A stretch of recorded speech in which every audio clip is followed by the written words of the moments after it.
Good afternoon. My name is Stefan Ryll and I'm a professor here at Southern New Hampshire University in Manchester, New Hampshire. And today I'd like to show you a little about how to use your chef's knife correctly, how to sharpen it, and then some 3 basic classical knife cuts. First thing, and very important for any kind of knife you gotta make sure it's very sharp. So we have our chef knife here, which has usually a medium-sized blade with a strong handle.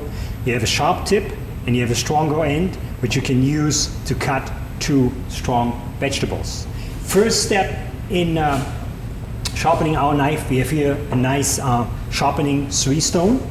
In that case, it has a rough edge, a medium edge, and then also a very fine edge stone. Most stones you can buy in any kind of hardware stores have a top stone, which is the rough edge, and then the bottom side with the smooth edge. Okay, we want to take our knife and put it carefully in a 90-degree angle.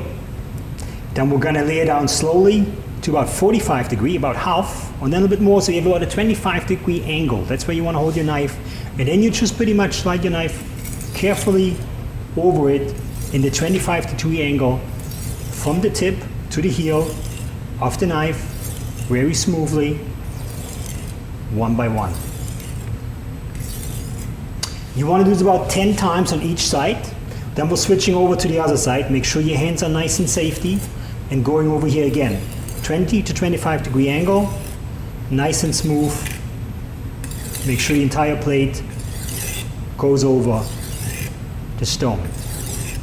After we completed this, we're going to switch to our smooth side and redo the process again. Like I said, 90, 45 to about 25 degree, and we do nice smooth strokes on each side. One important thing with every sharpening stone, you got to make sure you have a lubricant. So in this case, for example, we have an oil that is on there. You can also use water or any kind of detergent that you would like to use.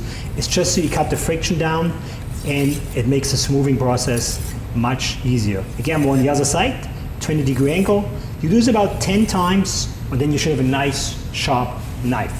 After you complete that process, make sure you clean up your knife very well, because there's a lot of fine particles, metal splits on it.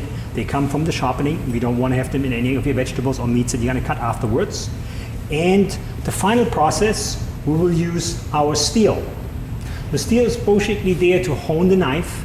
It has a metallic tip, and we go in the same procedure. We're going to put our knife in a 20 to 25-degree angle and go carefully from the bottom of the knife to the heel and just slide it like this. We'll do this on the other side as well. And same thing, you would do the procedure about 5 to 10 times on each side. You can see it like this, like if you hold your thumb, this is about the 20 to 25-degree angle.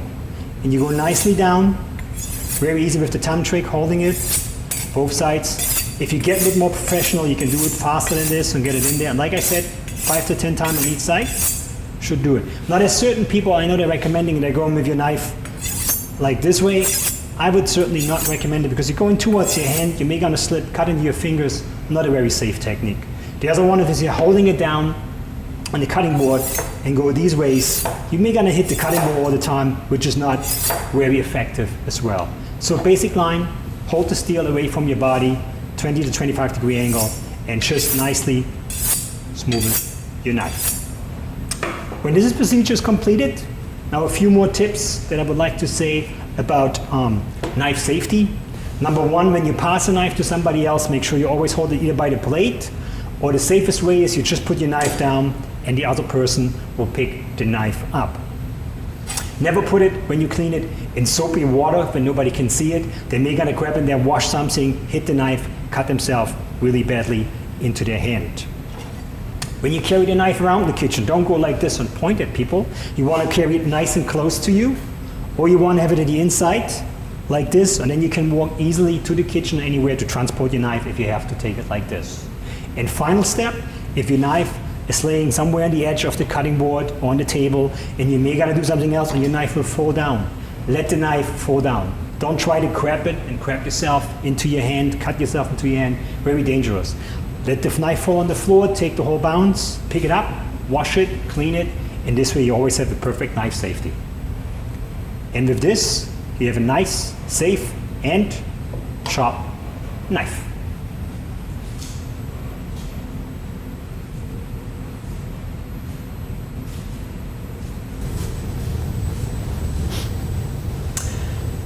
Now that we got our correctly sharp knife, we're gonna make sure we won't cut ourselves.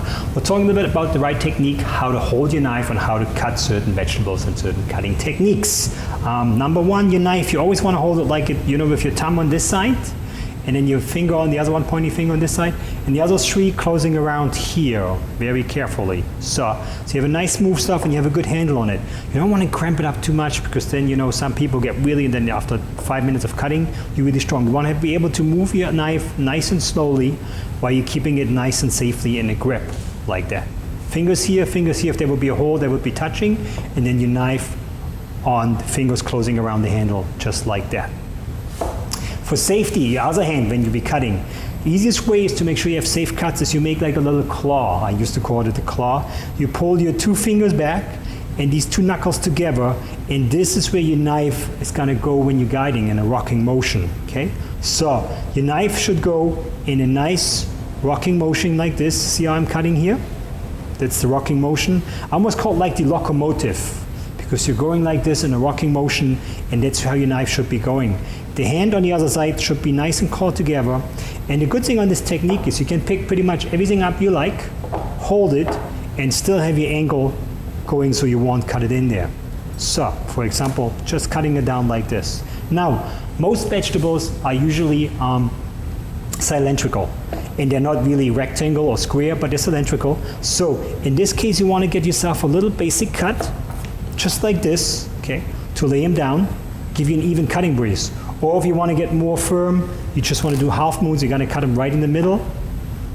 And with this base, we give ourselves a nice even ring, so the vegetable is not rocking around anymore. Like you have the normal carrot and you like to cut it, it's really hard because of the movement. Now you have a flat base, gives you good safety and security, and won't move around anymore. We can still pick it up with our claw technique, lay it in. Like I said, the knife goes on towards the ankle, okay? And then just nice, smooth rocking motion of the knife. Very important with this is you may want to make sure that your ankle, the blade always just hits the knuckle. This way you'll never be able, because your fingers are behind you. If you have them up front here, you can cut your fingers very easily. Keep them all behind in a nice claw technique, and you go nice and smooth, and you have a perfect cut every single time. When you get really good, you don't even have to look down anymore. I can look at you, talk to you, smile, and say, hello, how is your beautiful day going? Why I'm still cutting down here, and I don't have to because my knife stays right on my knuckle, and I can cut all the way around here and still finish the whole carrots by talking to you. When you come back down here, because the knuckle will guide the knife, and you're perfectly here, and you have a nice little cut all the time. But you don't want to do this at the beginning. You want to make sure you get your knife cuts done first correctly, and then you will try to do that technique. Okay. And now I'd like to show you 3 basic knife cuts: a julienne, a bâtonnet, and a small dice. First, we have our nice potato, which we peeled already. And like I said earlier, remember knife safety, want to cut yourself a little base so the potato doesn't wiggle around on you. And the first thing is make yourself a nice little square or rectangle, which is very important for all the knife cuts that you can start off from. And then you can go in any kind of knife cuts, any kind of classical knife cut that you like. So we'll go around it, trim perfect square or rectangle. And then these trimmings, most important, you don't want to toss them away. You can use them for many different things. You can use them for stocks, vegetable stocks. You can make mashed potatoes. You can make nice soups like vichyssoise with some leek in there. So never ever throw these out. You always want to use them because this is money in your pocket, and make sure you don't waste them. So you have about a nice 2-inch square. Now our first cut for the julienne, juliennes are usually 1/8 by 1/8 by 2 inches. So we'll go about here, set a 1/4 of an inch, and get our first cut nicely down. Do another one, straight through, and maybe one more. Okay, so you have a nice julienne. And then the same thing, you want to go about 1/8 of an inch and just cut them down. Remember our techniques, hold your hands into a nice claw, make sure your knife touches your knuckle, and then you just go nice, straight walking motions, and you have your first julienne cut right in here. 1/8 by 1/8 by about 2 inches. Next thing we will do is a bâtonnet, which is about 1/4 by 1/4 by 2 inches. So we'll go right about double the size from the 8. Cut them perfectly down. And then lay them down as well. So we have a nice flat base. And go by 1/4 and cut our bâtonnets nice and smooth with the rocking motion. And there you have bâtonnets. And the last cut that we're going to do for today is the small dice. And these are 1/4 by 1/4 by 1/4. So we'll do the same thing. We get the base from the bâtonnet. Pretty much we start off with bâtonnets to 1/4 by 1/4. And then we'll just line them up in one line and cut them into 1/4 by 1/4 small dice. Lay them out. And so we have on the right hand side our julienne, 1/8 by 1/8 by 2 inches, our bâtonnet, 1/4 by 1/4 by 2 inches, and our small dice, 1/4 by 1/4 by 1/4. Thank you.